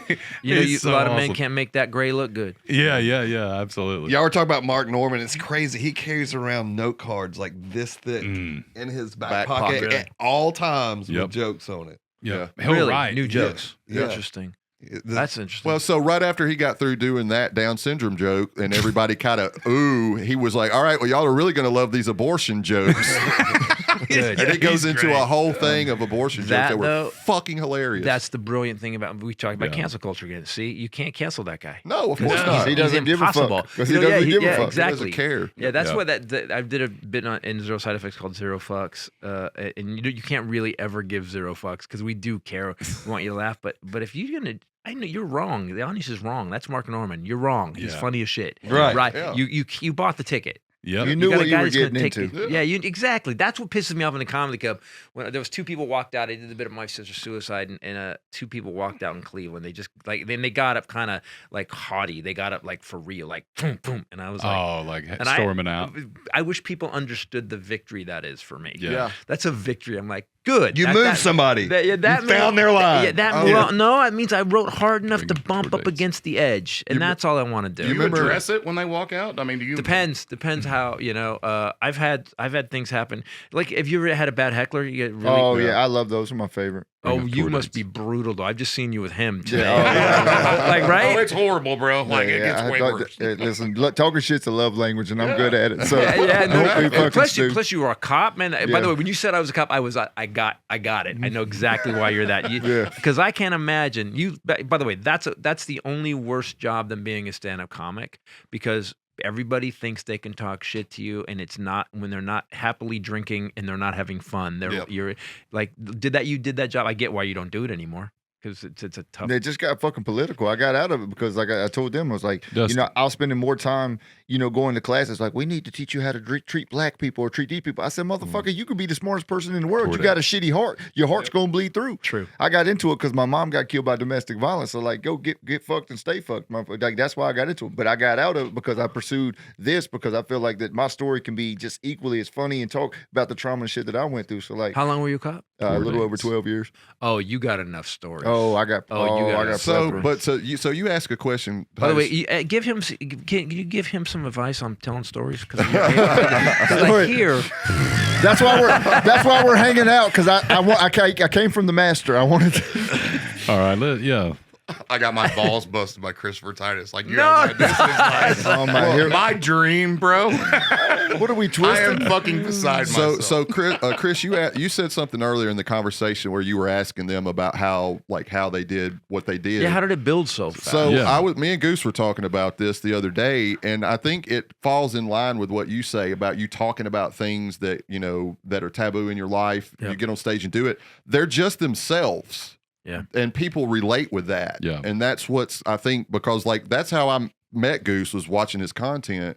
And I started watching it because I relate. I was like, oh man, fuck yeah, I get that. Yeah. Like, I get that. That damn storytelling. if you're a storyteller, like, Yeah, Right. if you're a master of story, we call you. Really, I like really. that better. By the way, Master of story. Master of story. From here on. He's I going will, to change I will all, eat a dead cat before I fucking master a story. he's going to change all his social media handles to the Masters of Fucking Stories. second I walk out of here, bro. A green velvet smoking jacket and a pipe in front of a fireplace. If you don't get that green jacket and a pipe, you ain't got a hair on your nut. Well, it's also, man, you guys. I mean, promotion. You guys are like always do. How much stuff do you guys put out a day? We post every day. Yeah, I try to put out 2 or 3. I mean, I used to post a lot more, like when you're first getting started, and I try to tell people like it's always better to have more material out there. But as you get bigger and bigger, so I try to post at least 2 or 3 times a day. Now, sometimes it doesn't always go like that, but in general, 2 to 3 times a day on all my platforms. And they have platforms all like what is each one of yours biggest platform? Is it both TikTok? Yeah, mine on TikTok is 9.2 million. I have over 1 million on Facebook. I have right at 1 million on Instagram. Right at 500,000 on YouTube. So What about you? I'm like 2.9 on TikTok. I got 2 Facebooks. One's at like 1.5, and the other one just hit 800,000. And Instagram's like 700,000 or 800,000, and YouTube's like almost 2.25. Yeah. I think. Which It's is over two. unbelievable. It's to over me. 2. Wow. It's over 2. Because it just seems and I don't like do nothing but talk shit. That's how. Yeah. That's my point. That's it. That's my point. it's it's so fun, hard bro. to build It's, that audience. like- it's How crazy. long? How many years? 2.5 years. Jesus. That's great. But like I said, I mean, I had it. I'm Like gonna go take my own life now. How many years? 40 years to win after this?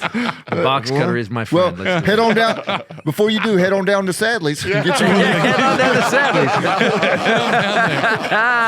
Nice call, man. By the way, nice round of applause. That was a good one. Wow. Wow. Oh, that was good. You're rubbing off on him, man. But I had to stop for like 6 months because like in law enforcement, like they got mad about it. Like cops Of were getting course. fired about it. Like you can't be out here in your uniform doing all that. I'm like, what the fuck are you talking about? I said they already fucking hate us. Like what? Yeah, but what?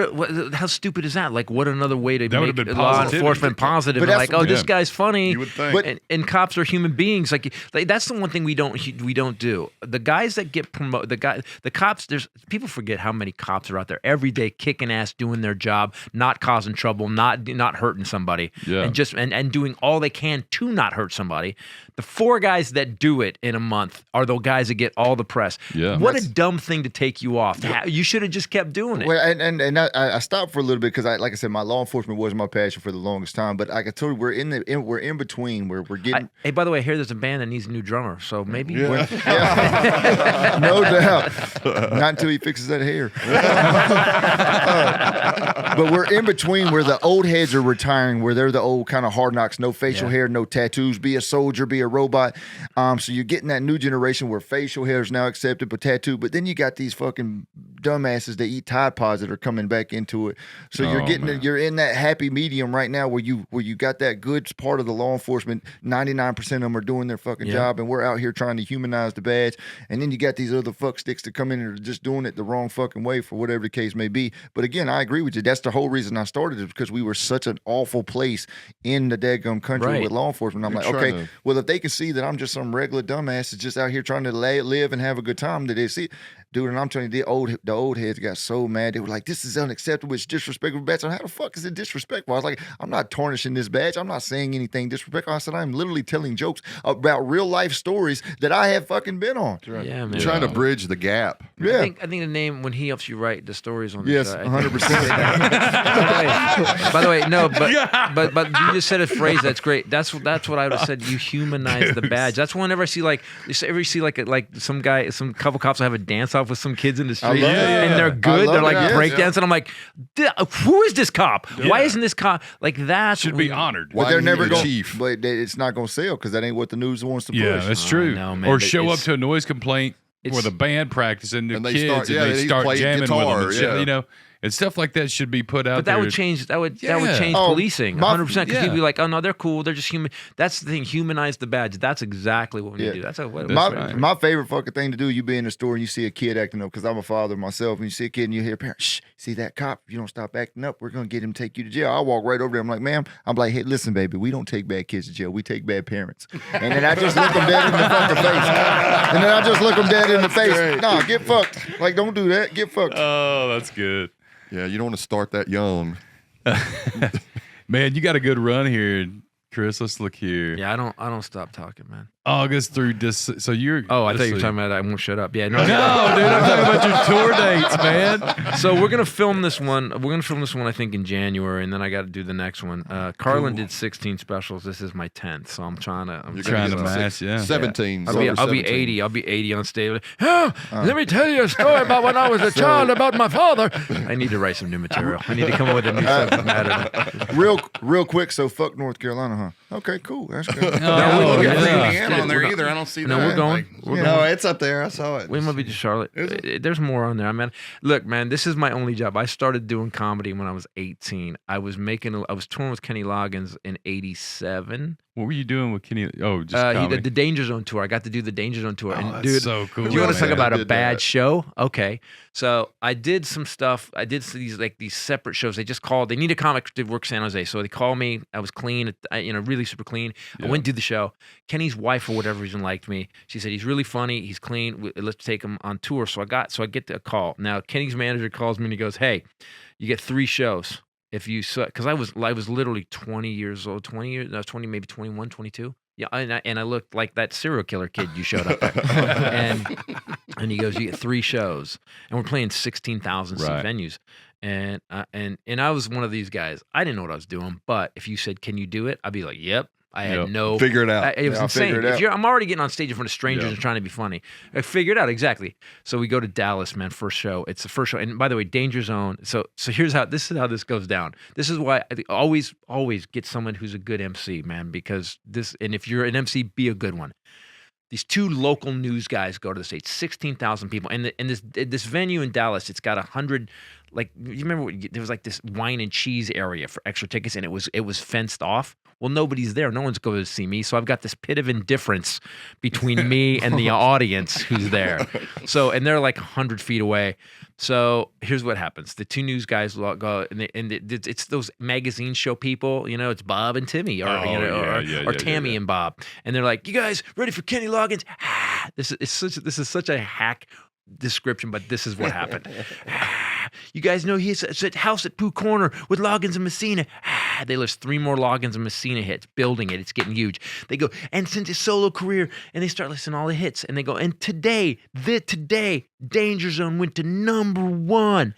Place goes nuts. They go, all right, we'll be back in a minute, and they walk off. And a guy that works at the venue, he's literally wearing coveralls, walks to the mic. He worked there. He was like a guy, like the janitor, like he swept the stage.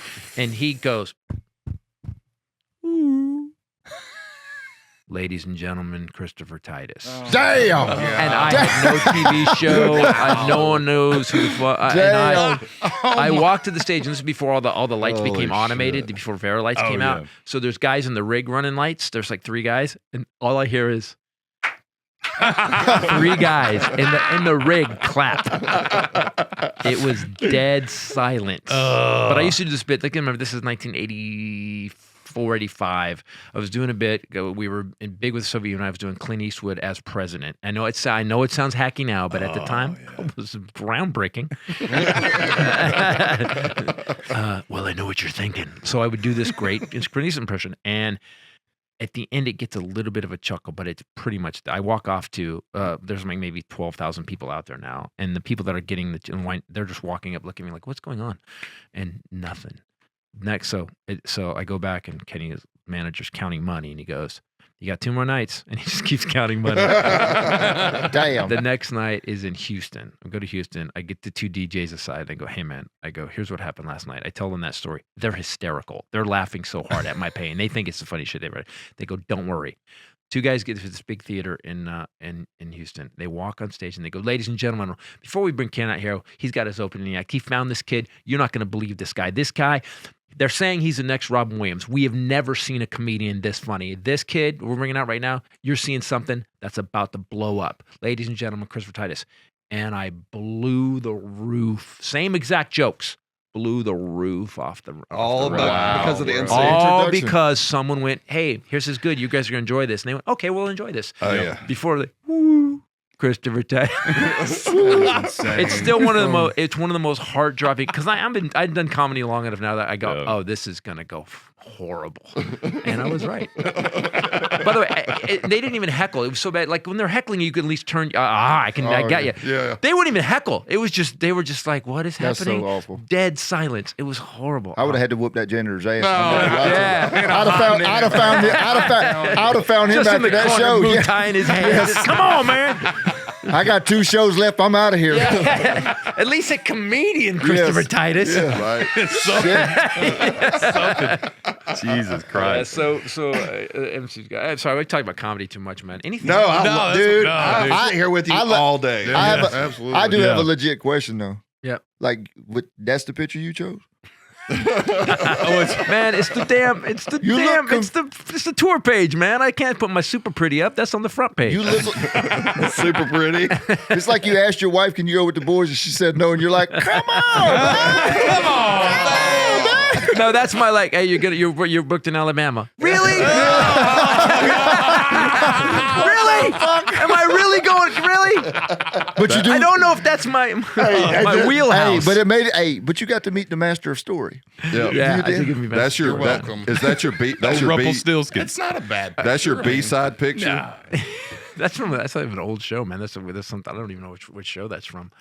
But at least you can tell people when you're hitting Alabama, say, I'm coming everywhere, guys. I'm even coming to Alabama, you know? Yeah, I love it, man. It's the best job I've ever. On a bad night. I screamed in the face of a blind lady one night, man. Oh, it happens. Dude, Why sit her up front though? Just point her at the speaker Yeah, and tell her that's true. she's up front. Why? Yeah. It's a true story. It's a true story. I did a bit about it in one of my specials. I was doing this. And that's the thing. As a comedian, like you seem it, you're gonna just. You've already been a drummer to man. You're going anywhere. Wherever they send you, you're going to go do a show. I get Sure, it, of right? course. So I go to this gig. So it's a nooner, and the guy that books it, it was this one-nighter guy that would like pay you in cocaine if you. And I don't do cocaine. I know, just take it. Like it was bad. I don't like the way it smells. That's what I was talking about on the way down. Like guys, and this guy was so cheesy. And so I had a gig that night at this dance club, which didn't have lights. It had a lit dance floor, so they would light you. You look like a vampire the whole time you're doing your set. Oh. But he goes, we got a nooner. There's a women's group in town. They have a little auditorium. Then we go do a show. And I go, how much am I getting paid? He goes, nothing. It's extra. I go, nothing's extra. By the way, even when my dad taught me real long, if you do something well, get paid for it. Yep. And I go, I'm not doing it. He goes, you're doing it. I go, no, I'm not. And he goes, what do you want for it? I go, I want $75. That's what money I was thinking. And he's like, I'll give you 50. I'm like, or at least I'm getting paid. So Yeah. I show up at this gig and I'm doing it, and it's this woman's group, and I was really clean at the time, and I'm doing the show, and there's this one woman in the front row that won't look at me. She's like, and I think I'm pissing her off, and I'm not. So, dude, and he knows if people, if the whole crowd could be laughing, but if one person isn't, Oh, you notice. you're like, I am now lasered on this. Yes. And she's like, and he keeps looking around like this, and she won't look at me. And it's inside my internal monologue is this bitch. What's wrong with this bitch? I haven't even done anything does something offensive to your yet. spirit. It's a nooner. I know what I'm doing. She just won't look at me, and for no reason, I'm doing fine. The audience the show's going well. For no reason, the audience, no preamble. I just go, the fuck is your problem, lady? You won't even look at me? I just start. I don't even like because as a comic you think everybody knows what's going on in your head. Nobody knew, and they just see me snap on this woman and go off. She continues to not look at me. I like, oh, you won't even look at me. What the hell's wrong with you? Audience is getting quieter. Her table's definitely getting quiet. No, well, it's a women's group. They all know each other. So the whole thing goes my dead God. silent. It's dead silent. And I go, and I realize there's a moment where you realize, I'm not digging this out. Yeah. No. There's not a big enough backhoe. They don't make a piece of machinery that can Ain't no dig it, fix backstroke in this one. That's going to fill this hole. So I go, good night. And it's noon. And I walk off, and there's a little, it's an auditorium. It wasn't like a theater. So there's a little kitchenette behind it. And there's this guy named Carl Banks, comedian I was working with. And he's on the floor. He's curled up in a ball, and he's shaking. And I go, what the fuck is wrong with you? And he, because I thought he was enjoying my pain. Yeah. And he goes, oh, she's blind. She's blind. And he can't stop laughing. He goes, you were screaming into the face of a blind woman. And I go, why the hell was she up front? And that ends that story. That my better version of God. that story ends up special. So man, it's all. And again, that was one of the. I actually got off stage to fight a guy recently in Timonium. Jesus, Titus. I'm just telling you. Settle the fuck Hey, down. shit happens. Shit So I happens. trained martial arts for a long time, and so after the pandemic, there was clubs couldn't hire anybody. Yeah. They were like they couldn't get any. So we're doing the show in Timonium, and I want to get back on the road. I love comedy, so I want to get back on the road. I got bills to pay. So I'm doing the show a place called Magoobies, and again, I'll go anywhere as long as you pay me money. No, I've heard of it. And it's a good club. It's a really good club. Yeah. And doing the show, and there's this guy. If the Ukraine war just started, he's wearing he's literally his jumpsuit is the flag of Ukraine. He's like, I'm from Ukraine, and I was like, go. I say a couple things funny. But the guy's getting drunker and drunker and drunker. He's with this girl. We found out later it was like a Tinder date, and he kind of starts doing this weird, like, you ever be on a stage and they're not heckling, they're just looking at you like, yeah, wow, dude. He's doing shit like tapping his watch and stuff. And like, I'm killing it. The show's going great. And he's just, and it's just getting into my soul, right? So I finally go, what are you doing, man? And he starts to talk, and I slam him 3 times. The audience laughs and move on. Well, at this point, two guys come with the bouncers who happen to be like 16-year-old kids because they can't hire anybody. Yeah. Sir, I'm sorry, you got to go. Sir, you're going to have to go. Yeah, you can go. And I'm like, and this guy's like, fuck you. And he says it to him, and I'm like, you're not going to go. Well, in front of this guy, there's a guy I had taken a picture with in the hallway before the show, and he's a massive dude. He's Shrek. His shoulders started at the peak of his head. It just went, I'm not making this up. Yeah. This was a big dude. And I keep dealing with this guy, and I've dealt with him 5 or 6 times, and I finally just slam him. And I go, it was something to the effect of, I don't know exactly what it was, but it had something to do with, he's the one who pissed the Russians off to invade Ukraine. It was like that bad. Like it's you. Like you're the a-hole that started it. Like it got, and by the way, listen, if I make you look stupid 7 times and you don't stop, Yeah. the gloves are off. Gloves are off Sure, now. absolutely. You started it. You stepped through the door. I do this for a living. You're done. Right. So at that point, there's a couple in the back, and this lady goes, "That was wrong. You shouldn't have said it." And up in the balcony, a guy goes, "Shut the fuck up, lady." So it's like it's just coming apart. Free for all. And then losing the room. Then this woman's husband goes, "You shut the fuck up." And then she turns to her husband and goes, "You shut the fuck up." So now this is her There's a husband. mutiny going on. Yeah. So they finally get this guy the Ukrainian guy stands up, and they're kind of walking him out now, and he turns around to flip me off. Right now, again. Pandemonium's going on in Timonium at this Yeah. point. It's literally like these people are yelling. This lady's, "We're leaving." Fine. I go, fine. And this guy walks over and he flips me off and he bumps into this table, and this little black guy sitting with his wife, and this dude stands and he goes, "Motherfucker, what's going on?" And he starts screaming. And then the woman he's with goes,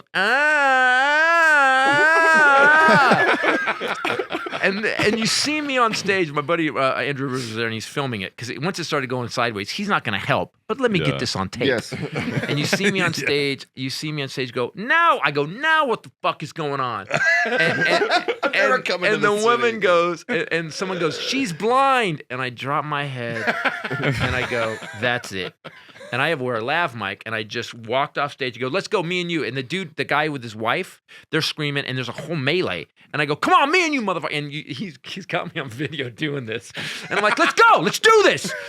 And I'm off stage. Audience is watching all this. The show's still going on. Right. And I go to grab this dude because the club didn't handle it. They didn't get him It up and happens out. a lot in Right. clubs. Oh, I forgot to tell you this. The reason the guy got up finally is because Shrek in front of him turned around and just goes, "It's time for you to go." And he turns back around and he goes, "Go ahead, Titus." And I found out later, this guy was a corrections officer, so he didn't care. Oh, yeah. Yeah. So I go to grab this guy and I go to punch him, and he threw a plastic water bottle at me, and I go to hit him, and before I move my arm is grabbed by this little dude. And he turns and goes, "Titus, we're Baltimore PD. Don't do it. We got it." And the second the cop tells me that, You're good. I'm done. Appreciate I you. go, "Got it." Turn around, walk back on stage. Oh no! Then I turn and I'm still mad. My wife, who did the opening of the show, it gets 2 inches from my face and goes, "You get your fucking ass back on that fucking stage right fucking now! Get yourself under control!" And if you've been married for any time, man, that slices right through Yeah. it. I was like, "Got it. I'm Absolutely. on stage, baby." And I walk back on stage and I pace for like. How do you get the room back after that, dude? So here's what I did. Exactly. That That's was tough. it was literally the first question with the man. Well, now how do I fix this? So I walk back and forth, I pace, and I go, "Let me explain to you guys how comedy works." And I did a 5-minute TED talk on what's supposed to happen. And then I stopped and I went, "So my dad calls," and the audience, it was so like out of control. You reset to just, the room. to just Reset drop it, back into yeah. comedy. Like the joke was, "All right, we're gonna act like nothing happened," and the melee continued out. And actually, at one point, I just go, "The cops are on the way. The cops are on the way," and then everything got quiet, and then it ended. But man, it was the weirdest. And then Andrew shows me the video, and I'm psycho, man. Have you I'm posted it? psycho. No, I told him. I said, "If you post this, we're not friends, and I will end every gig you get." I figured you'd want to. I have it. I mean, that's proof that you can, like, a master comedian can reset a room like that. It's fucking yeah. impressive. you know, dude. if you do it long enough, and everybody thinks comedy's so easy, they think that That's crazy though. That nobody has that story. Well, I get it. I mean, it wasn't their fault really. They couldn't hide. They wanted to get making money again, and they couldn't get bouncers because no one wanted to work, and it was Yeah. crazy. And so I had to bounce my own show. you saw that girl out in Texas get a beer thrown at her on stage. Oh yeah, That And was then a she while di- back. And then she She dodged it and had made a great joke. People are People are really fucking weird. Like stupid. I don't know what they Yeah. think comedy is, but it's not. It's a- The guys that do it well make it look like they're making it up, and it takes a long time to get that good. And there's no respect for comics. No. We get no respect. I think someone else did that bit. Yeah. I used to love how he Rodney ended shows. Dangerfield, He would baby. always say, "Thanks for letting me use the room." That's what he always left the stage. I love that. So anyway, there's more stories from my nightmare. There you guys go. Man, we appreciate you coming in today, dude. This is It's been a blast. Thanks, God, man. It went by quick, man. Yeah, because I won't shut up. You didn't have to do anything. We're just your Everybody's laugh very. track. Yeah, it's not like you have to mind me. Hey, here's some more stories. I didn't even get to the Bruce Springsteen story, so we're good. Next time. Titus Podcast is his podcast. Is that the name of it? Titus Podcast, Armageddon Update. Yeah, we Yep. basically break the news down, whatever's going on. It does have a bit of a left lean to it. Only, and by the way, I say this: it's got a factual lean to it. That's what I say. There you Right. go. You know, I used to, it's all fact based. In fact, Yeah. like I went after Dianne Feinstein so hard, even my fans were like, "Dude," I'm like, "She's 97 years old. They have to drag her up the stairs because she won't get in a wheelchair. Come on, man, it's time to go." Put her on a fucking Yeah. stair And dolly. when Pelosi's like, I think all the staffers should be able to buy stock too. Oh, you're gonna let them insider trade? So I go after everybody. If you're doing some shit that ain't cool, I'll go after you. As you should. As you should. Hey, I gotta say, thanks for having me on. And what a Dude. nice ride down. You're gonna take me back, right? Yo, of Okay, 'cause course, I yeah. gotta- Yeah. No horse in the and van carriage with- back to Birmingham. Yeah. Nah, you're stuck In the here. van with Goose telling Yeah, stories. Bro, I'm taking you back. Taking the van. Hey, and thanks to Goose and Eudy for both Eudy. coming in. Goose, All you right. guys are Co-hosting with hilarious, us man. today. Yeah, It was absolutely. great. It's always good meeting new people, man. I don't do this enough. Well, go check out Titus. He's on tour. Go check out his podcast. Go buy some merch. What a cool guy. ChristopherTitus.com. Yeah. Yeah, it's your website. ChristopherTitus.com. And then if you go to Christopher Titus TV during COVID, because we Yeah. couldn't do shows anymore, I put up 8 stand-up comedy specials. Yeah. And now Zero Side Effects is out. And go watch that one. There's a bit on white supremacy that I think everybody in Alabama needs to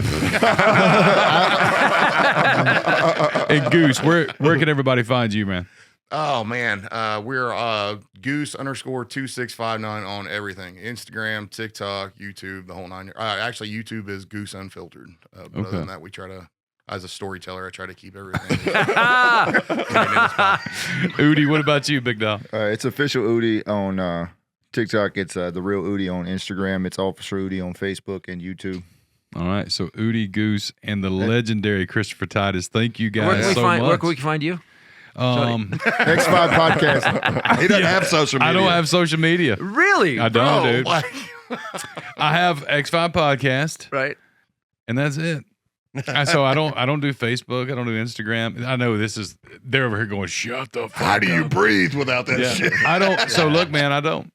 I gotta tell you, man, I got rid of Twitter or X. Twitter. I got rid of that because it got X. so dark. Oh, at one God, point, it's so at Twitter one is point, like- I was like, my wife was like, "What's wrong with you?" I go, "What are you talking about?" And she went through that day, and I had tweeted like 38 times, and it was the most heinous. And I read it; it was like the most heinous shit. I'm like, I need to stop this. Instagram, I'm inspired. I'm in the gym. You know, I'm Yeah. actually taking moments with my kids. I'm looking at puppies. I'm so much happier now. Yeah, dude. I'm so much I happier. only use Twitter to talk shit to people. I just like to get in the comments and just talk shit to people because it's funny. I think I'm finally about to have social media pages. Like right. I'm to a Yes, point you now. will. I need You to. will. So Yeah. Yeah. Well, he's So, about yeah. to start a music career, so he yeah, I got an album coming out. I really do. Good, I awesome. really do. Really? So fuck you for laughing. I didn't. Look, he went. I'm sorry, man. I'm sorry, Oh, man. fuck, they're serious. I'm sorry, God man. damn it, he's I'm serious. just saying, rock star is not what I got. But dude, awesome, man. Yeah. I play guitar and he plays drums. I think we could. What kind? What? I Prince, have, Prince Gibson, is your I have- favorite artist, right? Prince, my favorite art, but I all those Springsteen. I know a lot of Springsteen. I know so much Springsteen. You gonna play us out Go today? play, man. Play us out. No, you No, play you're us gonna out. play You us make No, it you tough. don't want that. Come Nobody on, wants that. don't be a Nah. puss, Titus. As a guitarist, I'm a Here. hell of a comedian. Here, somebody that's skinnier that has That's less work definitely to get not up out of this chair. Take this to Titus. By the way, which all rock stars say, I can't get out my ass out this chair. So you're gonna be more like Elvis, is what you say. Yeah, I can't. I don't. You guys don't want it. No. Is this tuned? I don't Yeah, know. should be. Hit a G and C. Wait. Yeah, it's Yeah, all it's right. tuned. It's close all right. enough. Fuck it. Yeah. You guys don't want this. It's man. close enough for X5. Yeah.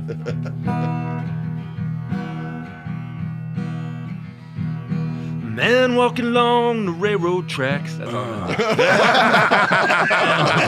know. And another one.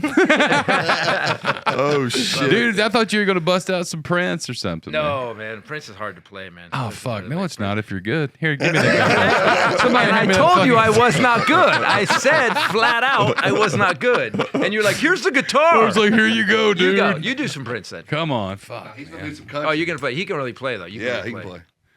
You can tell by the way I sit in my chair. Yeah. all Give us some George Strait. Let's get out of here with some There you George. go. I'll look at Goose over here. When you go famous, I can be like, I love that you went to tune it. This thing's. Hey, Terry, bring me my bourgeois. By the way, if it's not tuned exactly, you're going to ruin this podcast. So make sure it's perfect. Take all as this much will be time all as this you will be need. edited out. Let's go. It auto-tuned and everything. Shawnee. So actually, Terry's There was bringing no in drum my track. What happened? yeah. I'll hold this. Terry's bringing in my bourgeois. You ever heard of a bourgeois? No. Guitar. So Neither is anybody else. it's a No, it's it's a I'm just very fucking fucking with high Do you know what's weird acoustic is guitar. when you're around when you're around people that are really talented with music. Like I can bang around. I do it. I Look do at it this 'cause, like, it's motherfucker. like Prozac. But Nils Lofgren is a friend, and Nils Lofgren. One night we Yeah, were tune at that. we were in Hop over there on the couch. one night Nils Lofgren. We were in I'm afraid I'm Phoenix, gonna break and that. Nils grabs. I have a Gibson songwriter, and I just take it with me on the road sometimes because it's like I don't have to take antidepressants if I can play the guitar for 25 minutes. Nils Lofgren played a song. He was playing the top three strings with this and playing the bottom three, and he was playing two entirely different melodies, and they blended together. And I made him plug it in, and we ran it through the comedy club. It's brilliant. So go ahead now play. I was just giving you some. I want to hear, some, man. you Let's know. come on. All right, so guys, what are we going to sing? We're gonna sing ourselves out. Neon With some Moon. Prince. What do you doing? got? What are we doing? Prince. Country or are we doing Oh, some we know Prince? we'll do Whatever. Prince. I do country Charlie music, but I do Daniels. a little Charlie bit different. Daniels, man. I mean, Charlie Daniels. Black Sabbath. Wow, just cutting across. We How want many to end the lines? show with some Pantera, man.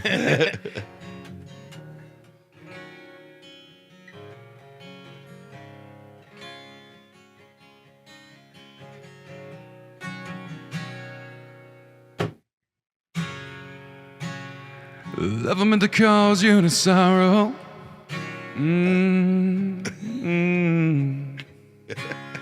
Love them to cause you any pain.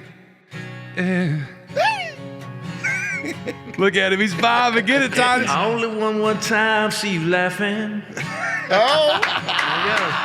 I only want to see you laughing in that purple rain. Purple rain. Fucking Purple rain. Oh, yeah. Purple rain. Purple rain. Purple rain. Purple rain. One more time. Purple Purple rain. Purple rain. I'm gonna play us out. X5 podcast. We love you guys so Thanks, much. man. That Like was and awesome. subscribe. Woo! Thank you, Thanks. Christopher, Titus, Eudy, and Goose. We'll see you guys next week.